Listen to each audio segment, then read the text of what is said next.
સ્પર્ધાત્મક પરીક્ષાને લગતા દરેક વિષયોના વિડીયોઝ, ડેઇલી કરંટ અફેર્સ તથા નવી ભરતીની માહિતી મેળવવા માટે જોતા રહો અમારી યુટ્યુબ ચેનલ ICE રાજકોટ અને અમારી ચેનલને સબસ્ક્રાઇબ કરો તથા બેલ આઇકોન પ્રેસ કરો જેથી દરેક નવા વિડીયોની નોટિફિકેશન મેળવી શકો. નમસ્કાર વિદ્યાર્થી મિત્રો, આઈસની યુટ્યુબ ચેનલ પર આપ સર્વેનું હાર્દિક સ્વાગત છે. મિત્રો, આજે આપણે ફરીથી મળીએ છીએ ભારતીય ચૂંટણી પંચના બીજા ભાગમાં. તો ખાસ કરીને આપણે પ્રથમ ભાગમાં જે છે એ જુદા જુદી બાબતોની ચર્ચા કરી. પ્રથમ ભાગની વાત કરીએ મિત્રો તો આપણે ચૂંટણી પંચની બંધારણીય માહિતી વિશે આપણે ધ્યાનમાં લીધેલી હતી. ત્યારબાદ આપણે જોવા જઈએ તો ચૂંટણી પંચની સંરચનાની માહિતી ધ્યાનમાં લીધેલી છે. ત્યારબાદ આપણે જોવા જઈએ તો ચૂંટણી પંચના સભ્યની સંખ્યાનો ઇતિહાસ, એટલે કે એક સભ્ય જે છે એ સંસ્થા અને સાથે સાથે બહુસભ્ય પંચ તરીકે કામગીરી. તો એ જ રીતે આપણે જોવા જઈએ તો બહુસભ્ય ચૂંટણી પંચ એના વિશેની માહિતી પણ આપણે જે છે એ પાર્ટ 1 માં ધ્યાનમાં લીધેલી છે. અને ખાસ કરીને જોવા જાશું પગાર અને ભથ્થાઓની માહિતી પણ આપણે વ્યવસ્થિત રીતે ધ્યાનમાં લીધેલી છે. ખાસ જોવા જઈએ તો યોગ્યતા અને કાર્યકાળ અને છેલ્લે સભ્યોને હટાવવાની પ્રક્રિયા, આ બધા મુદ્દાઓનો આપણે ઉલ્લેખ પાર્ટ 1 માં કરેલો છે. તો મિત્રો, જે લોકો હજી સુધી પાર્ટ 1 નથી જોયેલો એ લોકો સૌપ્રથમ પાર્ટ 1 જોવે અને પાર્ટ 1 જોવા માટે ઉપર આઈ બટન ઉપર ક્લિક કરશો એટલે પાર્ટ 1 જોઈ શકાશે. તો હવે આપણે જોશું પાર્ટ 2 માં. પાર્ટ 2 માં જુદી જુદી આખી જે છે પ્રક્રિયાઓ છે, ચૂંટણીની પ્રક્રિયાઓ છે, એના વિશે પેલા માહિતી ધ્યાનમાં લઈએ. તો ચૂંટણી પ્રક્રિયા વિશે મિત્રો ધ્યાનમાં લઈએ તો ભારતીય ચૂંટણી પંચની જો વાત કરવામાં આવે તો ભારતીય ચૂંટણી પંચ છે એ સંસદ અને રાજ્ય વિધાનમંડળની ચૂંટણીનો કાર્યક્રમ નક્કી કરે છે. સંસદની વાત કરવામાં આવે મિત્રો તો બંધારણની દ્રષ્ટિએ સંસદમાં 3 જે છે બાબતોનો સમાવેશ થાય છે. એમાં લોકસભા, રાજ્યસભા, આ બંને ગૃહો અને સાથે સાથે રાષ્ટ્રપતિ. આપણે પાર્ટ 1 માં જોયું હતું કે ભારતનું કેન્દ્રીય ચૂંટણી પંચ છે એ કયા કયા પ્રકારની ચૂંટણીઓનું આયોજન અને નિયમન કરે છે. તો એ વસ્તુ આપણે જે છે પ્રશ્ન તરીકે પણ પૂછેલી છે અને ઘણા લોકોએ પ્રશ્નના જવાબ પણ આપેલા છે. તો ખાસ યાદ રાખજો કે કઈ જે છે ચૂંટણીનું જે છે એ કાર્યક્રમ નક્કી કરે છે ધ્યાનમાં લેવાનું થશે. રાજ્ય વિધાનમંડળની વાત કરીએ તો અમુક રાજ્યોમાં એકગૃહી રાજ્ય વિધાનમંડળની વાત થશે, અમુક રાજ્યોમાં દ્વિગૃહી રાજ્ય વિધાનમંડળની વાત થશે. તો આ રીતે સંસદ અને રાજ્ય વિધાનમંડળની ચૂંટણીનો શું નક્કી કરે છે? કાર્યક્રમ નક્કી કરે છે.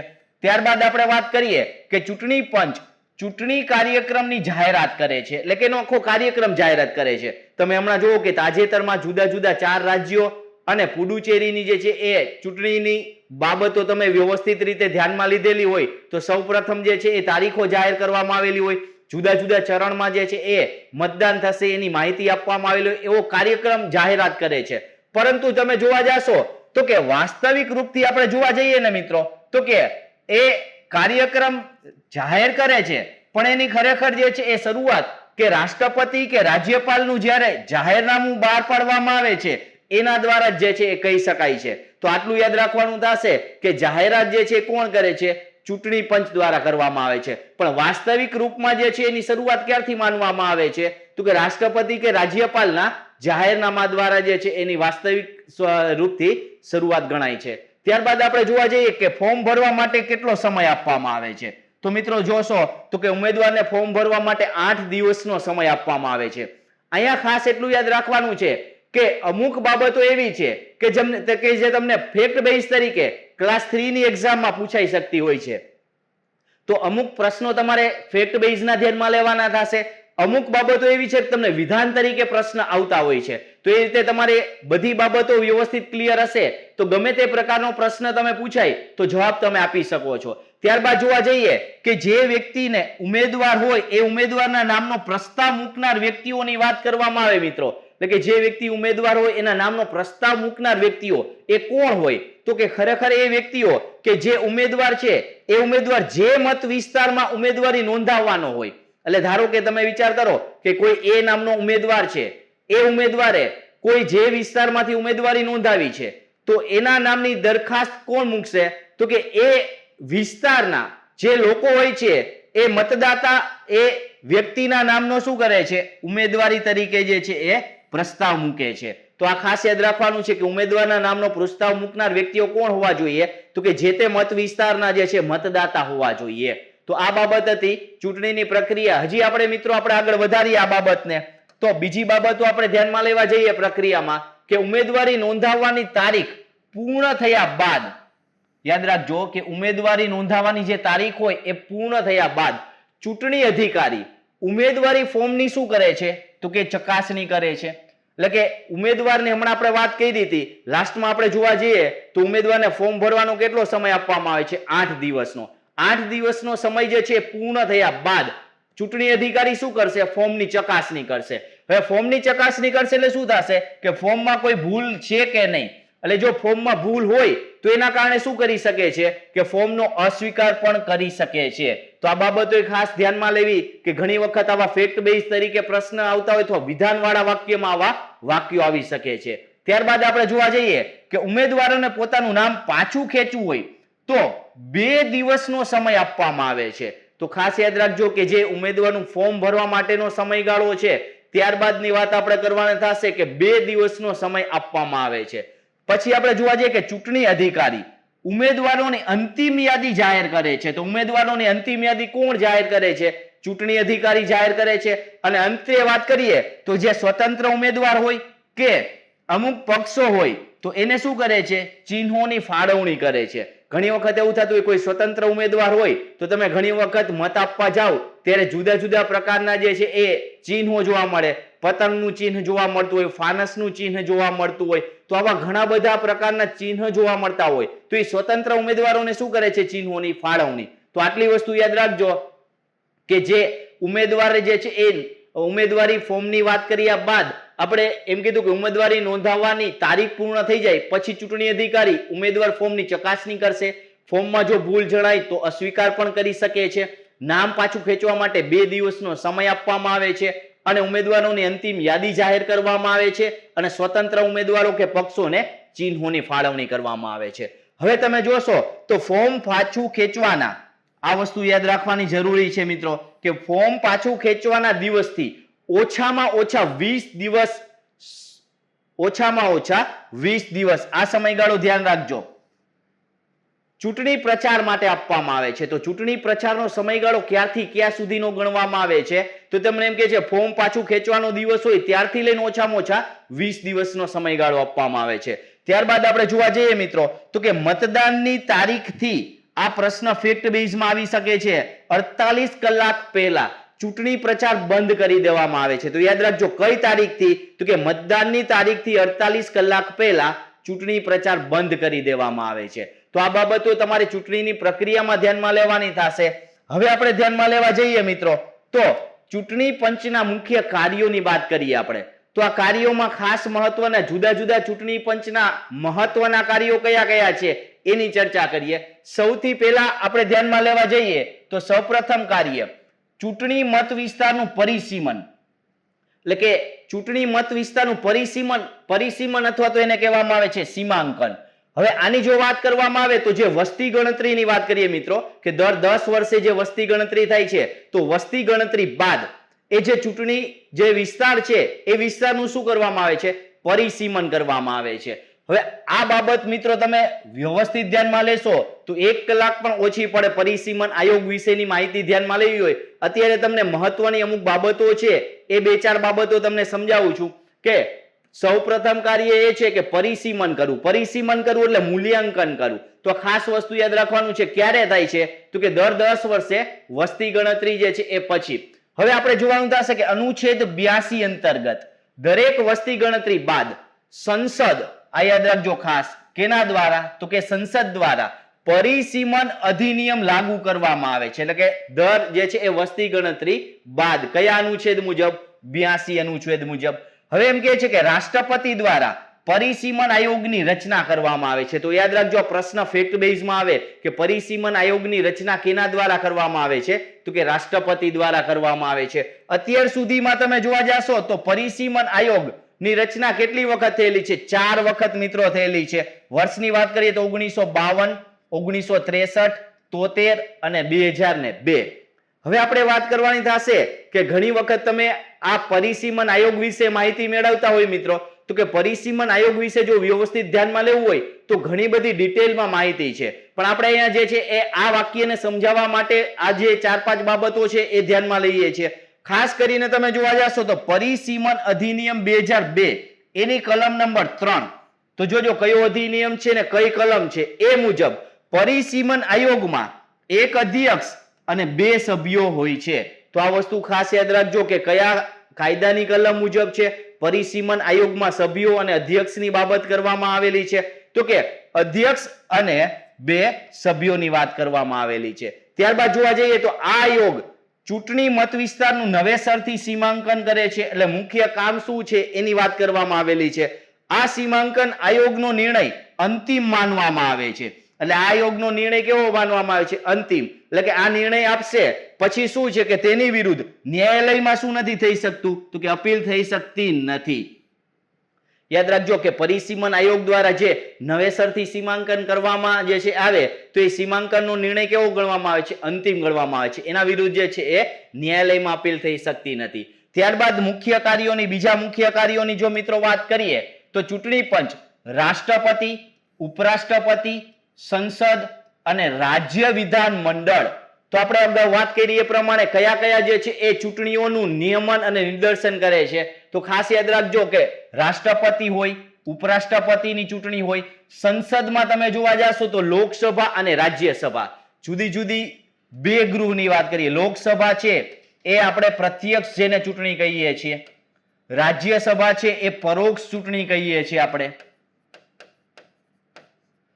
તો પ્રત્યક્ષ અને પરોક્ષ ચૂંટણી કઈ કઈ છે એ ખાસ યાદ રાખવાનું છે. પ્રત્યક્ષ હોય છે સાથે સાથે તમે જોવા જાશો તો વિધાનસભાની ચૂંટણી રાજ્ય માટે જોવા જઈએ, વિધાનસભાની ચૂંટણી.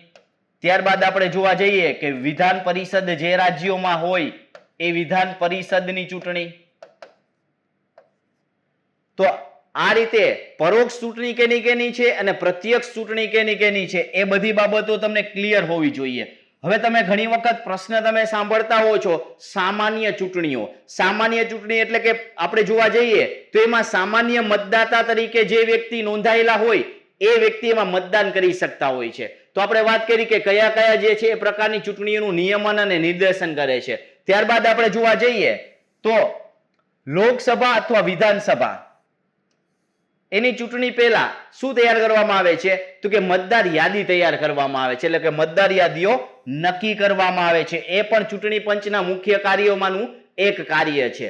ત્યારબાદ આપણે જોવા જઈએ કે જુદા જુદા રાજકીય પક્ષો છે એની માન્યતા આપવી. એટલે ઘણી વખત એવું થતું હોય કે અમુક પક્ષો હોય છે એ નવા અસ્તિત્વમાં આવતા હોય, એ નવા પક્ષોને ચિહ્નોની ફાળવણી કરતા હોય છે, માન્યતા આપતા હોય છે. તો આના માટે તમે ખાસ યાદ રાખજો કે કઈ કઈ બાબતોના કાર્યોમાં કઈ કઈ બાબતોનો સમાવેશ થાય છે એને ધ્યાનમાં લેવાનું થશે.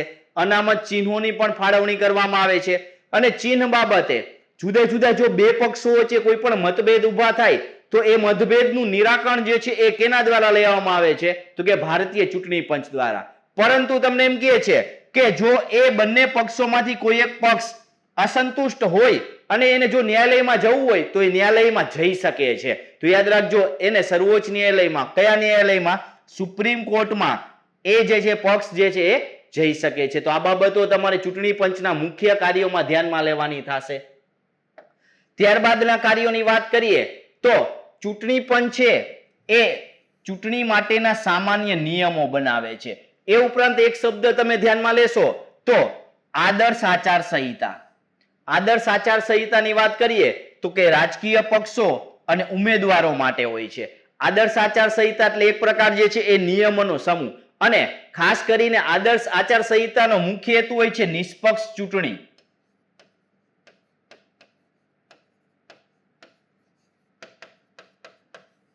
નિષ્પક્ષ ચૂંટણી થાય એટલા માટે જે છે આદર્શ આચાર સંહિતા લાગુ કરવામાં આવતી હોય છે. તો આ ખાસ યાદ રાખવાનું, ચૂંટણી માટેના નિયમો છે, આદર્શ આચાર સંહિતા છે.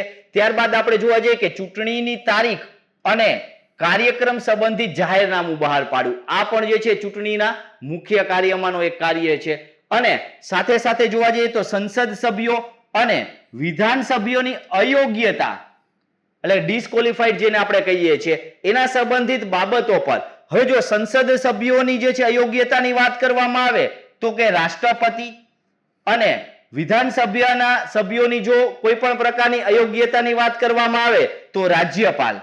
ખાસ યાદ રાખજો કેને જે છે એ સલાહ આપે છે તો કે જ્યારે સંસદ સભ્યોની અયોગ્યતાની બાબત આવે ત્યારે ભારતીય ચૂંટણી પંચ છે એ રાષ્ટ્રપતિને સલાહ આપે છે અને વિધાનસભ્યોની બાબતમાં કેને સલાહ આપે છે તો કે રાજ્યપાલને સલાહ આપે છે. અનુક્રમે શબ્દ આપેલું છે એટલે પેલા માટે જે છે એ પ્રથમ વ્યક્તિ, બીજા માટે બીજી વ્યક્તિ, એ રીતે ધ્યાનમાં લઈ શકાય છે. હવે વાત કરીએ મિત્રો આપણી ભારતની સૌપ્રથમ સામાન્ય ચૂંટણી, અને એ સામાન્ય ચૂંટણીનો સમયગાળો જોવા જાશો મિત્રો તો 1951-52 ના સમયગાળા દરમિયાન 1951-52 ના સમયગાળા દરમિયાન ભારતમાં સૌપ્રથમ સામાન્ય ચૂંટણીનું આયોજન કરવામાં આવેલું હતું. તો આ સામાન્ય ચૂંટણી વિશે જોવા જઈએ, સામાન્ય ફેક્ટ બેઝ માહિતી ધ્યાનમાં લેવા જઈએ તો એ સમયે મતદાન માટેની ઉંમર કેટલી હતી મિત્રો તો કે 21 વર્ષની ઉંમર હતી. પાર્ટ 1 માં મિત્રો આપણે જોયું કે આ મતદાનની ઉંમર ઘટાડવામાં આવે છે. ક્યારે તો કે 61મો બંધારણીય સુધારો કરવામાં આવે છે 1989 ના વર્ષમાં આ ઉંમર 18 વર્ષ કરવામાં આવે છે. આ વસ્તુ ઉપર તમે ધ્યાન દેજો ખાસ. તો ઘણી વખત તમને પ્રશ્ન આવતો હોય ત્યારે આની સાથે જોડાયેલી બાબતો તમારે ધ્યાનમાં લેવાની થશે. ત્યાં આપણે વાત કરીએ પ્રથમ સામાન્ય ચૂંટણીની વાત કરીએ તો લગભગ 10 કરોડ જેટલો ખર્ચ થયેલો હતો. અત્યારે તમે જોવા જાશો તો હજારો કરોડમાં અત્યારે ખર્ચા છે. તો સૌપ્રથમ સામાન્ય ચૂંટણીમાં લગભગ 10 કરોડ જેટલો ખર્ચો થયો હતો. અને એ સમયે મતદાતા કેટલા હતા તો કે 17.32 કરોડ જે છે એ રજિસ્ટર્ડ વોટર હતા. તો આ ત્રણ બાબતો ફેક્ટ બેઝ વસ્તુ દર્શાવે છે મિત્રો કે મતદાનની ઉંમર પેલી જે છે એ સામાન્ય ચૂંટણીમાં 21 વર્ષ હતી, લગભગ 10 કરોડ જેટલો ખર્ચ થયેલો હતો અને 17.32 કરોડ જેટલા મતદારો હતા. ત્યારબાદ આપણે જે છે એ પક્ષોની વાત કરીએ, ઉમેદવારોની વાત કરીએ, સીટોની વાત કરીએ તો 53 જેટલા પક્ષો અને 849 ઉમેદવારોએ આ ચૂંટણી એટલે પ્રથમ સામાન્ય ચૂંટણીમાં ભાગ લીધો હતો. અને સીટોની સંખ્યાની વાત કરીએ મિત્રો તો 489 સીટો ઉપર જે છે ચૂંટણી લડવામાં આવેલી હતી. 2,23,611 જેટલા પોલિંગ બૂથ ઉભા કરવામાં આવેલા હતા. ત્યારબાદ આપણે એક બાબત ફેક્ટ ધ્યાનમાં લઈએ, 68 ચરણમાં જે છે 68 જેટલા ચરણોમાં મતદાન થયું હતું. તો આ બાબતે તમારે ધ્યાનમાં લેવાની થશે, મતદાનને લગતી બાબતો. ત્યારબાદ જોવા જઈએ ટકાવારીની બાબતમાં તો 45.7% મતદાન થયું હતું. અને હવે ખર્ચમાં એક વર્ષને ધ્યાનમાં લઈએ આપણે 1989માં. એ 1989માં ચૂંટણીનો ખર્ચ લગભગ 100 કરોડે પહોંચ્યો.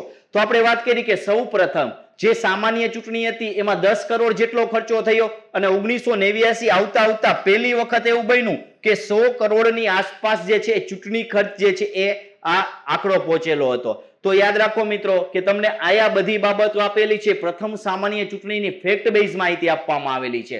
ત્યારબાદ આપણે જોવા જઈએ ઈવીએમ વિશે માહિતી ધ્યાનમાં લઈએ મિત્રો. ઇલેક્ટ્રોનિક વોટિંગ મશીન, જેનું આપણે પૂરું નામ આપણે કહીએ. હવે એની સાથે ઐતિહાસિક માહિતી જોશું. સૌપ્રથમ વખત જે છે એ ટ્રાયલ બેઝ ઉપર ક્યાં ઉપયોગ કરવામાં આવેલો હતો, કયા રાજ્યોની ચૂંટણીમાં સૌપ્રથમ ઉપયોગ થયો હતો. પછી આપણે જોવા જઈએ ક્યારથી જે છે એ ઈવીએમ ને જે છે ચૂંટણીમાં કન્ટિન્યુ જે છે એ ચાલુ રાખવામાં આવેલા છે.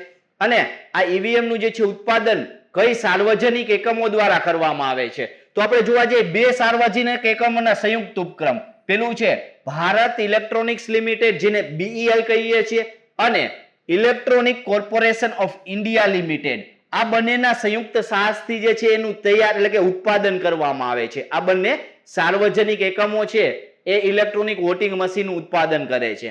હવે આપણે વાત કરીએ તો કે મે 1992માં કેરળની પારાવૂર વિધાનસભા માટે સૌ પ્રથમ ઈવીએમ મશીનનો 50 મતદાન કેન્દ્રો પર ઉપયોગ થયેલો હતો. તો સૌ પ્રથમ ક્યાં થયેલો હતો? કેરળમાં. અને કેરળની પારાવૂર વિધાનસભા માટેનું મતદાન હતું એ સમયે 50 જેટલા મતદાન કેન્દ્રો પર સૌ પ્રથમ ઉપયોગ થયો હતો. પરંતુ ત્યારબાદ કોર્ટનો ચુકાદો આવે છે મિત્રો. તો આ મશીનના ઉપયોગ માટે થઈ અને 1983 ના વર્ષમાં સુપ્રીમ કોર્ટના ચુકાદા બાદ જે છે આ મશીનનો ઉપયોગ બંધ કરવામાં આવ્યો. તો આ વસ્તુ યાદ રાખજો, સૌથી પહેલા ઉપયોગ થયા બાદ એ બંધ થયો. ફરીથી આપણે જોવા જઈએ તો ઈવીએમ ના ઉપયોગની વાત કરીએ તો ઈવીએમ નો ઉપયોગ રાજ્યની, સમગ્ર રાજ્યની જો વાત કરવામાં આવે તો કે 1998માં રાજસ્થાન રાજ્ય, મધ્યપ્રદેશ રાજ્ય અને દિલ્હી જે રાજ્ય છે એની ચૂંટણી માટે એટલે સમગ્ર ચૂંટણી માટે જે છે એ ઈવીએમ નો ઉપયોગ થયેલો હતો. હવે આપણે જોવા જઈએ કે 2004 ના વર્ષથી મિત્રો 2004 ના વર્ષથી ભારતમાં જે છે એ ઈવીએમ દ્વારા જે છે એ ચૂંટણી કન્ડક્ટ કરવામાં આવે છે અને 2004 માં સૌ પ્રથમ વખત કેટલા તો કે 10.75 લાખ જેટલા ઈવીએમ મશીનનો ઉપયોગ કરવામાં આવેલો હતો. ત્યારબાદ આપણે જોવા જઈએ તો કન્ટિન્યુ આપણી ચૂંટણી છે એ બેલેટ પેપરને બદલે ઈવીએમ મશીન દ્વારા જે છે કન્ડક્ટ કરવામાં આવે છે. હવે આપણે જોવા જઈએ કે એક ઈવીએમમાં 3840 જેટલા મતોનો સંગ્રહ કરી શકાય છે અને 64 જેટલા ઉમેદવારોની જે છે માહિતી આપી શકાય છે. તો આ બાબત હતી ફેક્ટ બેઝ માહિતી ઇલેક્ટ્રોનિક વોટિંગ મશીન. આપણે ખાસ યાદ રાખવાનું થશે કે ઈવીએમ ની બાબત આવે ત્યારે એ બધી બાબતો ક્લિયર હોય તો પ્રશ્ન તમે જવાબ વિધાનવાળો હોય તો પણ વ્યવસ્થિત જવાબ આપી શકો છો. ત્યારબાદ આપણે જોવા જઈએ કે મહત્વના ચૂંટણી સુધારની વાત કરીએ.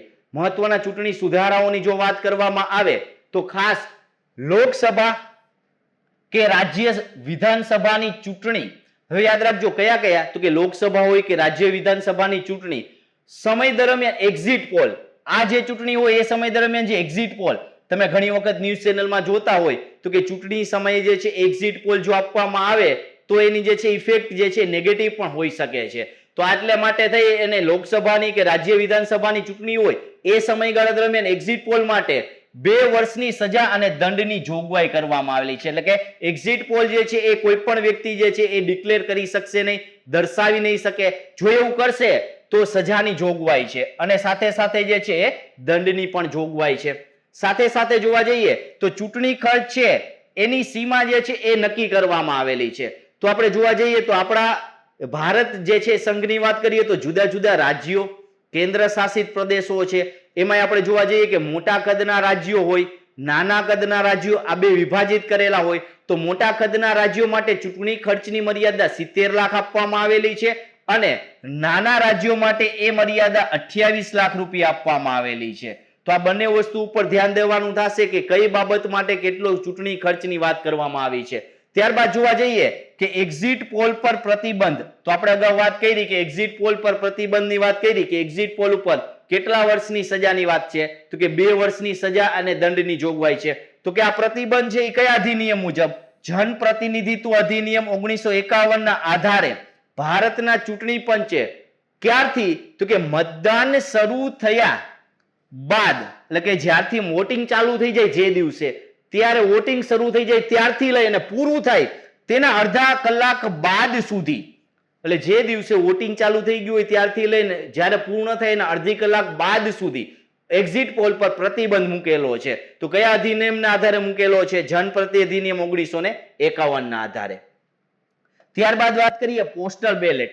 તો એના માધ્યમથી મતદાનની જો વાત કરવામાં આવે તો ઘણી વખત એવું થતું હોય કે અમુક લોકો જે છે એ ઈવીએમ નો ઉપયોગ નથી કરતા, પોસ્ટલ બેલેટનો ઉપયોગ. કારણ કે તમે જોવા જાશો તો સરકારી કર્મચારી હોય, સશસ્ત્ર દળના કર્મચારી હોય તો એ લોકો જે છે એ અગાઉ જે છે પોસ્ટલ બેલેટ દ્વારા જે છે એ મતદાનની આપણે જે છે એ પ્રક્રિયા પૂર્ણ કરતા હોય છે. તો આ બધી બાબતોની વાત કરીએ તો પોસ્ટલ બેલેટના માધ્યમથી કયા કયા જે છે એ વ્યક્તિઓ દ્વારા મતદાન થાય છે? સરકારી કર્મચારી અને સશસ્ત્ર દળના કર્મચારીઓ માટે આ પ્રક્રિયા અપનાવવામાં આવે છે.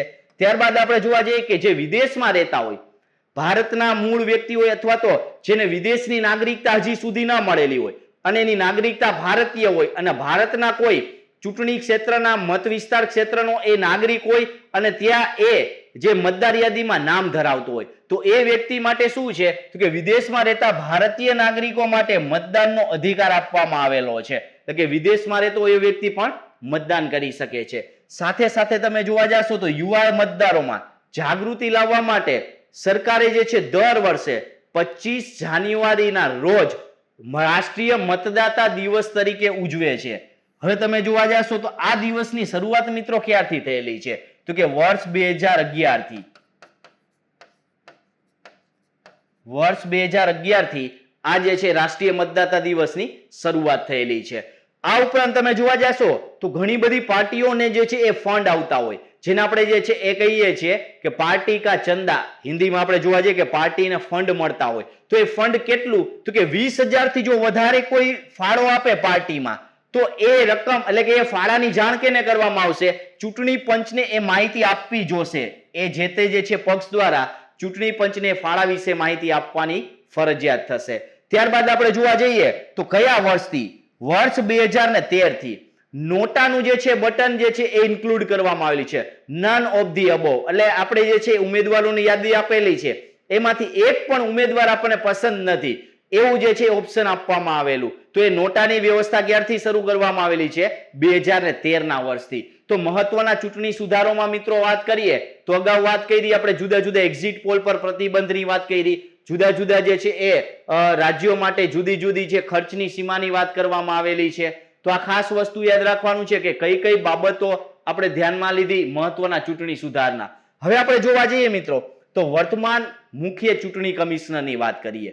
તો વર્તમાન મુખ્ય ચૂંટણી કમિશનર વિશે વાત કરીએ મિત્રો તો વર્તમાનમાં જે મુખ્ય ચૂંટણી કમિશનર છે એ સુશીલ ચંદ્ર જે છે એ વર્તમાનમાં અત્યારે મુખ્ય ચૂંટણી કમિશનર છે. કેટલામાં છે? તો કે ભારતના 24માં મુખ્ય ચૂંટણી કમિશનર છે. એને ભારતના 23માં મુખ્ય ચૂંટણી કમિશનર સુનિલ અરોરાનું સ્થાન લીધું છે. એટલે તમારે યાદ રાખવાનું થશે કે પૂર્વ એટલે કે જેને આપણે ફોર્મલ કહીએ છીએ પૂર્વાની પહેલાના હતા એ હતા સુનિલ અરોરા અને અત્યારે છે સુશીલ ચંદ્ર. ઘણી વખત તમને ફેક્ટ બેઝમાં પ્રથમ જે છે એ મુખ્ય ચૂંટણી કમિશનરની મિત્રો વાત કરવામાં આવે તો પ્રથમ હતા સુકુમાર સેન. તો આ રીતે 3 કમિશનરો વિશે તમારે મિત્રો યાદ રાખવું જરૂરી છે. હાલમાં છે એ કેટલામાં છે, કોણ છે, આની પહેલા હતા એ કેટલામાં હતા, કોણ હતા અને ખાસ સૌથી પહેલા હતા એ કોણ હતા. તો આપણે અગાઉ વાત કરી પાર્ટ 1 માં કે બંધારણમાં જે છે કે ઉલ્લેખ કરવામાં નથી આવેલો એને જે છે એ કાર્યકાળનો, પણ રાષ્ટ્રપતિ દ્વારા એ નક્કી કરવામાં આવેલું છે 6 વર્ષ અને 65 વર્ષની ઉંમર જે બેમાંથી પહેલું હોય એ મુજબ જે છે એ પોતાના પદ પર રહી શકે છે. ત્યારબાદ આપણે જોવા જઈએ એને કાર્યભાર ક્યારથી સંભાળ્યો છે કે 13 એપ્રિલ 2021 થી પોતાનો જે છે કાર્યભાર સંભાળેલો છે. ત્યારબાદ જોવા જઈએ તો આની પહેલા એ કયા પદ ઉપર હતા? આની પહેલાની વાત કરીએ તો એ ચેરપર્સન હતા. કેના? તો કે central board of direct taxes. આ જે છે એ એના ચેરપર્સન તરીકે જવાબદારી સંભાળતા હતા અને 1980 ની બેચના નિવૃત્ત IRS અધિકારી છે. તો ખાસ વસ્તુ યાદ રાખવાનું થશે કે કઈ બેચના અને કયા અધિકારી છે. હવે તમે જોવા જશો યોગ્યતાનો કોઈ ઉલ્લેખ નથી. રાષ્ટ્રપતિ જે વ્યક્તિની નિમણૂક કરશે એ વ્યક્તિ જે છે મુખ્ય ચૂંટણી કમિશનર તરીકે અથવા અન્ય ચૂંટણી કમિશનર તરીકે જવાબદારી સંભાળી શકે છે. તો આ વાત હતી મિત્રો આપણી વર્તમાનના જે છે એ મુખ્ય ચૂંટણી કમિશનરની વાત કરવામાં આવે છે. હવે વાત કરીએ અન્ય 2 ચૂંટણી કમિશનર. કારણ કે આપણું જોવા જઈએ તો માળખું એવું છે, એક મુખ્ય ચૂંટણી કમિશનર અને અન્ય 2 ચૂંટણી કમિશનર. તો આ જે અન્ય 2 ચૂંટણી કમિશનરો છે એ કોણ છે? વર્તમાનમાં કયા 2 વ્યક્તિ અન્ય મુખ્ય ચૂંટણી કમિશનર તરીકે જવાબદારી સંભાળે છે? એનો જવાબ નીચે તમારે કોમેન્ટ બોક્સમાં મિત્રો આપવાનો થશે. તો આ રીતે આશા રાખું છું કે આગળના જે બધા ટોપિક હતા એ પ્લસ આ પાર્ટ 2 માં જે આપણે જે ટોપિક ધ્યાનમાં લીધા એમાં આપણે જોયું કે ચૂંટણી પંચની કામગીરી જોઈ, આપણે ચૂંટણી પંચના કાર્યો, ચૂંટણીની પ્રક્રિયા વિશે આપણે વાત કરી, ઈવીએમ મશીન વિશે મિત્રો વાત કરેલી છે આપણે. ત્યારબાદ આપણે વર્તમાનના જે છે એ મુખ્ય ચૂંટણી અધિકારીની વાત કરી આપણે. તો આ બધી બાબતો વ્યવસ્થિત રીતે કયા જે છે એ ક્લાસ 3 લેવલના પ્રશ્નમાં પૂછાતી હોય, વિધાનવાળા પ્રશ્નમાં પૂછાતી હોય તો તમે વ્યવસ્થિત રીતે એને ધ્યાનમાં લઈ શકો છો.